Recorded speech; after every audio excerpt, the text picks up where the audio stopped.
नमस्कार दोस्तों, मैथमेटिकल योगी चैनल पर आपका स्वागत है। इस वीडियो में हम साइंस की क्लास नंबर 20 करने वाले हैं। तो चलिए शुरू करते हैं। Question number 1, which mode of heat transfer does not require any material medium. उष्मा के स्थानांतरण की कौन सी विधि में किसी भौतिक माध्यम की आवश्यकता नहीं होती। ऑप्शंस हैं कंडक्शन, चालन, कन्वेक्शन, समवहन, रेडिएशन विकिरण, इवापोरेशन वाष्पीकरण। इसका राइट आंसर है रेडिएशन यानी विकिरण। Explanation, heat from the sun reaches the earth through radiation which does not require any material medium. Conduction and convection require a medium. सूर्य से पृथ्वी तक ऊष्मा विकिरण द्वारा पहुंचती है जिसमें किसी भौतिक माध्यम की आवश्यकता नहीं होती। चालन और संवहन में माध्यम आवश्यक होता है। Question number 2, cooking utensils are generally made of metals because metals are. खाना पकाने के बर्तन सामान्यतः धातुओं के बनाए जाते हैं क्योंकि धातुएं। ऑप्शंस हैं पुअर कंडक्टर्स ऑफ हीट, ऊष्मा की कुचालक होती हैं। गुड कंडक्टर्स ऑफ हीट, ऊष्मा की सुचालक होती हैं। गुड एब्जॉर्बर ऑफ वाटर, जल की अच्छी अवशोषक होती हैं।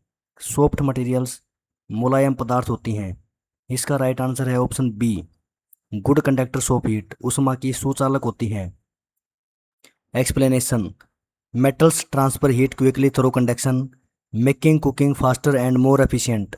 धातुएं चालन द्वारा ऊष्मा को तेजी से स्थानांतरित करती हैं इसलिए खाना जल्दी और समान रूप से पकता है। Question number 3, in the metal strip experiment which pin falls first when one end is heated. धातु की पट्टी वाले प्रयोग में एक सिरे को गर्म करने पर सबसे पहले कौन सी पिन गिरती है। तो यहाँ पर साइड में डायग्राम दिखाया गया है। इसके अंदर अगर मोमबत्ती यहाँ पर होगी तो सबसे पहले कौन सी पिन गिरेगी। यहाँ पर पहली है, फिर दूसरी है, फिर तीसरी है, फिर चौथी है। तो इसका जो राइट आंसर है वो है फर्स्ट, यानी जो पहली पिन है जो मोमबत्ती के पास होगी वो सबसे पहले गिरेगी। इसका राइट आंसर हो जाएगा option A, pin 1। Question number 4, which of the following is a poor conductor of heat. निम्नलिखित में से ऊष्मा का कुचालक कौन सा है। ऑप्शंस हैं एल्यूमिनियम, कॉपर, आयरन, वुड। इसका राइट आंसर है ऑप्शन डी, वुड, लकड़ी। Explanation, wood does not allow heat to pass easily so it acts as an insulator. लकड़ी ऊष्मा को आसानी से नहीं गुजरने देती इसलिए यह कुचालक होती है। Question number 5, woollen clothes keep us warm mainly because they. ऊनी कपड़े हमें मुख्यतः गर्म रखते हैं क्योंकि वे। ऑप्शंस हैं प्रोड्यूस हीट, ऊष्मा उत्पन्न करते हैं। Trap air which is a poor conductor, वायु को फंसा लेते हैं जो ऊष्मा की कुचालक है। एब्जॉर्ब सनलाइट कंप्लीटली, सूर्य का पूरा प्रकाश अवशोषित कर लेते हैं। प्रिवेंट स्वेटिंग, पसीना रोकते हैं। इसका राइट आंसर है option B, trap air which is a poor conductor, वायु को फंसा लेते हैं जो ऊष्मा की कुचालक हैं। Explanation, wool traps air in its pores, air is a poor conductor of heat reducing heat loss from the body. ऊन के रेशों में फंसी वायु ऊष्मा की कुचालक होती है जिससे शरीर की ऊष्मा बाहर कम निकलती है और हमें गर्माहट मिलती है। Question number 6, heat transfer in liquids mainly occurs through. द्रवों में ऊष्मा का स्थानांतरण मुख्यतः किस प्रक्रिया द्वारा होता है। ऑप्शंस हैं कंडक्शन, चालन, रेडिएशन विकिरण, कन्वेक्शन संवहन, रिफ्लेक्शन परावर्तन। इसका राइट आंसर है ऑप्शन सी, कन्वेक्शन संवहन। Explanation, in liquids heated particles move from one place to another causing convection. द्रव में गर्म कण ऊपर उठते हैं और ठंडे कण नीचे चले आते हैं जिससे संवहन होता है। यहाँ पर इस डायग्राम के अंदर दिखाया भी गया है। जो गर्म पार्टिकल्स होंगे वो ऊपर चले जाएंगे और जो ठंडे होंगे वो नीचे आ जाएंगे। तो इस प्रकार से साइकिल चलती रहेगी। Question number 7, smoke from a burning incense stick rises upwards because. जलती हुई अगरबत्ती का धुआं ऊपर उठता है क्योंकि। ऑप्शंस हैं smoke is heavier than air, धुआं वायु से भारी होता है। ऑप्शन बी है hot air becomes lighter and rises, गर्म वायु हल्की होकर ऊपर उठती है। ग्रेविटी पुशिज स्मोक अपवार्ड्स, गुरुत्वाकर्षण धुएं को ऊपर धकेलता है। विंड ऑलवेज ब्लोज अपवर्ड, हवा हमेशा ऊपर चलती है। इसका राइट आंसर है option B. Hot air becomes lighter and rises, गर्म वायु हल्की होकर ऊपर उठती है। Explanation, hot gases in the smoke become lighter than the surrounding cold air, so they rise upward due to convection. धुएं में मौजूद गर्म गैसें आसपास की ठंडी वायु की तुलना में हल्की हो जाती हैं, इसलिए संवहन के कारण ऊपर उठती हैं। Question number 8, during the day time sea breeze blows from, दिन के समय समुद्री समीर किस दिशा में चलती है? ऑप्शंस हैं लैंड टू सी, भूमि से समुद्र की ओर, सी टू लैंड, समुद्र से भूमि की ओर, नॉर्थ टू साउथ, उत्तर से दक्षिण, साउथ टू नॉर्थ, दक्षिण से उत्तर। इसका राइट आंसर है option B, sea to land, समुद्र से भूमि की ओर। एक्सप्लेनेशन है, during the day land heats up faster than water, warm air over land rises and cooler air from the sea moves towards land. दिन में भूमि जल्दी गर्म हो जाती है, भूमि के ऊपर की गर्म वायु ऊपर उठती है और समुद्र की ठंडी वायु भूमि की ओर आती है। इसके बाद में है question number 9, which surface absorbs more heat from sunlight, सूर्य के प्रकाश से कौन सी सतह अधिक ऊष्मा अवशोषित करती है? ऑप्शंस हैं व्हाइट सरफेस, सफ़ेद सतह, सिल्वर सरफेस, चांदी जैसी सतह, डार्क कलर्ड सरफेस, गहरे रंग की सतह, ट्रांसपेरेंट ग्लास, पारदर्शी कांच। इसका राइट आंसर है option C, dark coloured surface, गहरे रंग की सतह। एक्सप्लेनेशन है, dark coloured surfaces absorb more heat from sunlight while light coloured surfaces reflect most of heat. गहरे रंग की सतह अधिक ऊष्मा अवशोषित करती हैं, जबकि हल्के रंग की सतह अधिकांश ऊष्मा परावर्तित कर देती हैं। Question number 10, which of the following correctly matches the mode of heat transfer with its example, निम्नलिखित में से ऊष्मा स्थानांतरण की विधि और उसके उदाहरण का सही मिलान कौन सा है? ऑप्शंस हैं कंडक्शन, सी ब्रिज, चालन समुद्री शरीर, कन्वेक्शन हीटिंग ऑफ वाटर, संवहन पानी का गर्म होना, radiation heat transfer in iron rod, विकिरण लोहे की छड़ में ऊष्मा का संचरण, convection heat from the sun, संवहन सूर्य से ऊष्मा। इसका राइट आंसर है option B, convection heating of water, संवहन पानी का गर्म होना। ये इसका राइट आंसर है। Explanation, water gets heated through convection due to the movement of water particles, sea breeze is also convection while heat from the sun is radiation and heat in an iron rod is conduction। पानी में ऊष्मा का स्थानांतरण कणों की गति द्वारा होता है, इसलिए यह संवहन का उदाहरण है। समुद्री समीर भी संवहन का उदाहरण है। सूर्य से ऊष्मा विकिरण द्वारा लोहे की छड़ में ऊष्मा चालन द्वारा स्थानांतरित होती है। यहाँ पर साइड में मोड्स ऑफ हीट ट्रांसफर भी दिखाए गए हैं, यानी ऊष्मा के स्थानांतरण की जो विधियाँ हैं। पहली है कंडक्शन यानी चालन, एग्जाम्पल है हीट इन आयरन रोड, लोहे की छड़ में ऊष्मा। जैसे मान लो अगर हम इस आयरन रोड को गर्म करेंगे तो यहाँ पे जो हीट है वो पार्टिकल टू पार्टिकल जाएगी, यानी पहले पहला पार्टिकल गर्म होगा, फिर अगला, फिर अगला, इस प्रकार से हीट यहाँ से आगे जाएगी, पार्टिकल टू पार्टिकल। लेकिन संवहन के अंदर क्या होता है, heating of water, sea breeze, ये इसके एग्जाम्पल है कन्वेक्शन के। इसके अंदर क्या होगा, एक पार्टिकल गर्म हो जाएगा तो वो ऊपर जाएगा और साइड में उसके जितने भी पार्टिकल आएंगे जिससे भी वो टच होगा उन सभी को हीट देता जाएगा। ये है कन्वेक्शन संवहन। और जो रेडिएशन है उसमें क्या होता है, जो एनर्जी है, जो हीट है, वो डायरेक्ट सोर्स से रिसीवर तक पहुंचेगी। जैसे यहाँ पर सूरज है यानी सन है, सन से डायरेक्ट अर्थ के ऊपर पहुंचती है, यानी बीच वाला जो मीडियम है वो गर्म नहीं होता है। Question number 11, during the night land breeze blows from, रात्रि के समय सतल समीर किस दिशा में चलती है? सी टू लैंड, समुद्र से भूमि की ओर, लैंड टू सी, भूमि से समुद्र की ओर, ईस्ट टू वेस्ट, पूर्व से पश्चिम, नॉर्थ टू साउथ, उत्तर से दक्षिण। इसका राइट आंसर है ऑप्शन बी, लैंड टू सी, भूमि से समुद्र की ओर, यानी रात्रि के समय जो समीर है वो भूमि से समुद्र की ओर चलती है। एक्सप्लेनेशन है, at night land cools faster than water, warm air above the sea rises and cooler air from the land moves towards the sea creating land breeze. रात में भूमि पानी की अपेक्षा जल्दी ठंडी हो जाती है, समुद्र के ऊपर की गर्म वायु ऊपर उठती है और भूमि से ठंडी वायु समुद्र की ओर चलती है। यानी अगर सिंपल भाषा में बात करें तो रात्रि के समय जो लैंड है, जो भूमि है, वो जल्दी ठंडी हो जाएगी, यानी जो चीज़ जितनी जल्दी गर्म होती है वो उतनी जल्दी ठंडी होती है। तो रात्रि के समय जो भूमि है वो जल्दी ठंडी हो जाएगी, लेकिन जो पानी है वो जल्दी ठंडा नहीं होगा, यानी वो गर्म रहेगा। तो गर्म होने की वजह से पानी के ऊपर वाली जो एयर है वो लाइटर होके यानी गर्म होके ऊपर उठ जाएगी, हल्की हो जाएगी, और वहाँ पर खाली जगह हो जाएगी। तो उस खाली जगह को भरने के लिए भूमि के ऊपर जो वायु है वो इस की तरफ आएगी।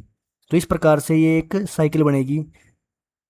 इसी को हम बोलते हैं भूमि से समुद्र की ओर जो समीर बहती है वो। Question number 12। Which process is mainly responsible for the transfer of heat from sun to the earth. सूर्य से पृथ्वी तक ऊष्मा पहुंचने के लिए मुख्यतः कौन सी प्रक्रिया उत्तरदायी है? ऑप्शंस हैं कंडक्शन, चालन, कन्वेक्शन, संवहन, रेडिएशन विकिरण, इवेपोरेशन वाष्पीकरण। इसका right answer option C, radiation विकिरण। Explanation. Space is almost a vacuum, so heat reaches the earth only through radiation. अंतरिक्ष लगभग निर्वात है, इसलिए सूर्य की ऊष्मा केवल विकिरण द्वारा पृथ्वी तक पहुंचती है। Question number 13। Why are hollow bricks used in the outer walls of houses in hot regions. गर्म क्षेत्रों में घरों की बाहरी दीवारों में खोखली ईंटों का उपयोग क्यों किया जाता है? ऑप्शंस हैं दे एब्जॉर्ब मोर हीट, वे अधिक ऊष्मा अवशोषित करती हैं। They trap air which is a poor conductor, वे वायु को फंसाती हैं जो ऊष्मा की कुचालक हैं। दे आर हैवियर, वे अधिक भारी होती हैं। दे रिफ्लेक्ट ऑल सनलाइट, वे पूरा सूर्य प्रकाश परावर्तित करती हैं। इसका राइट आंसर है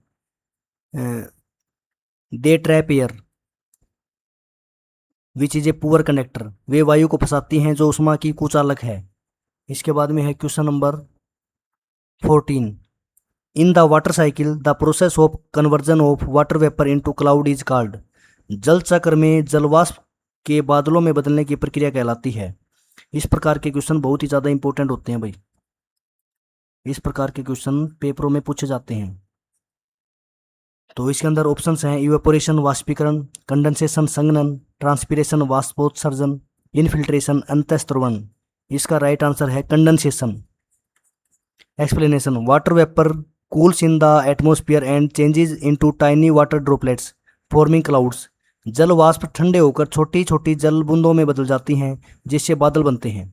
यानी यहाँ से सबसे पहले इस डायग्राम के अंदर दिखाया गया है, यहाँ से जो पानी है वो इवेपोरेशन होगा, उसका इवेपोरेशन होने के बाद में वहाँ से जो जल वाष्प है वो ऊपर जाएंगे, फिर वो ठंडे होकर के वापस से बादल बना लेंगे यहाँ पे, यानी पानी वापस से बन जाएगा। इसी प्रोसेस को हम बोलते हैं कंडेंसेशन। उसके बाद में बारिश होगी जिसको प्रेसिपिटेशन बोलते हैं। उसके बाद में पानी वापस से नीचे आ जाएगा, और बाद में जो नीचे लैंड है, जो भूमि है, वो उसको अपने अंदर एब्जॉर्ब कर लेगी जिसको हम इनफिल्ट्रेशन बोलते हैं। Question number 15। Water released into the atmosphere from the leaves of plants is known as. पौधों की पत्तियों से वायुमंडल में छोड़े गए जल को क्या कहते हैं? ऑप्शंस हैं कंडेंसेशन संघनन, प्रेसिपिटेशन वर्षण, ट्रांसपिरेशन वाष्पोत्सर्जन, इनफिल्ट्रेशन अंतःस्त्रवण। इसका राइट आंसर है ऑप्शन सी, ट्रांसपिरेशन वाष्पोत्सर्जन। Explanation.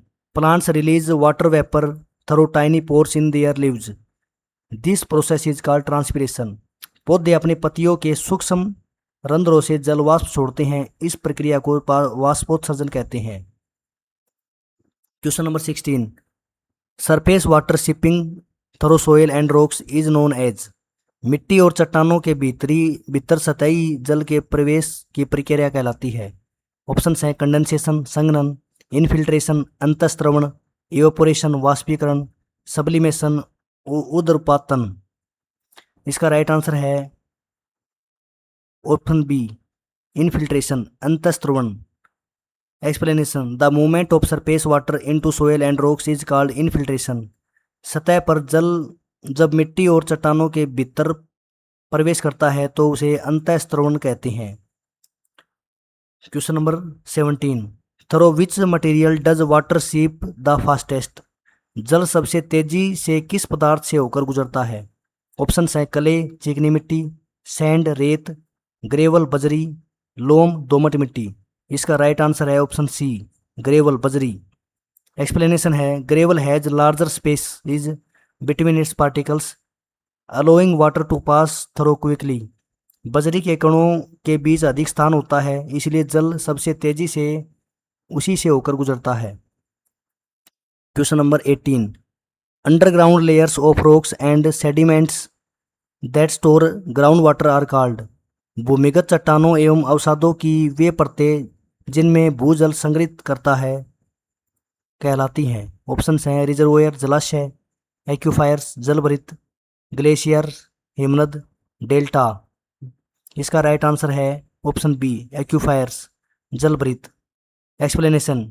Aquifers are underground layers that store ground water in pores space and cracks in rocks and sediments. जलभरित भूमिगत परतें हैं जिनमें जल छिद्रों और दरारों में संग्रहित रहता है।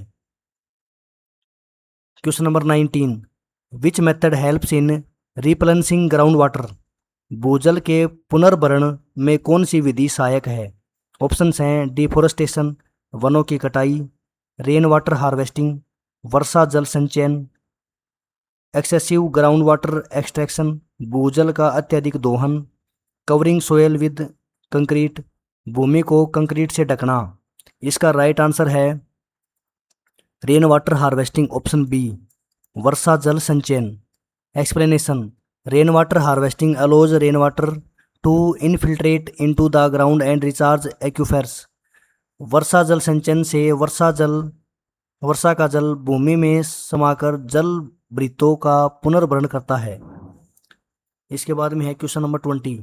Which statement correctly distinguishes conduction from convection. निम्नलिखित में से कौन सा कथन चालन और संवहन के बीच सही अंतर बताता है। ऑप्शंस हैं इन conduction particles move, in convection they do not move. चालन में कण चलते हैं, संवहन में नहीं, तो ये तो बिल्कुल गलत है। कंडक्शन जो होता है उसके अंदर पार्टिकल चलते नहीं हैं, लेकिन कन्वेक्शन के अंदर चलते हैं। ऑप्शन बी है in conduction particles do not move from their position. Conduction में पार्टिकल मूव नहीं करते हैं अपनी पोजीशन से, बिल्कुल बात सही है। In convection heat is transferred by movement of particles, यानी कन्वेक्शन के अंदर जो हीट ट्रांसफर होती है वो पार्टिकल्स के मूवमेंट से होती है, ये बात भी ठीक है, यानी ऑप्शन बी इसका राइट हो जाएगा। Explanation. In conduction heat passes from particle to particle without actual movement of particles. In convection heated particles move and carry heat with them. चालन में कण अपनी जगह पर रहकर ऊष्मा आगे बढ़ाते हैं, जबकि संवहन में गर्म कण स्वयं गति करके ऊष्मा का स्थानांतरण करते हैं। इस प्रकार से हमारे टोटल 20 क्वेश्चंस थे। अगर आपको वीडियो में जानकारी अच्छी लगी हो तो वीडियो को लाइक करें, चैनल को सब्सक्राइब करें। Thanks for watching.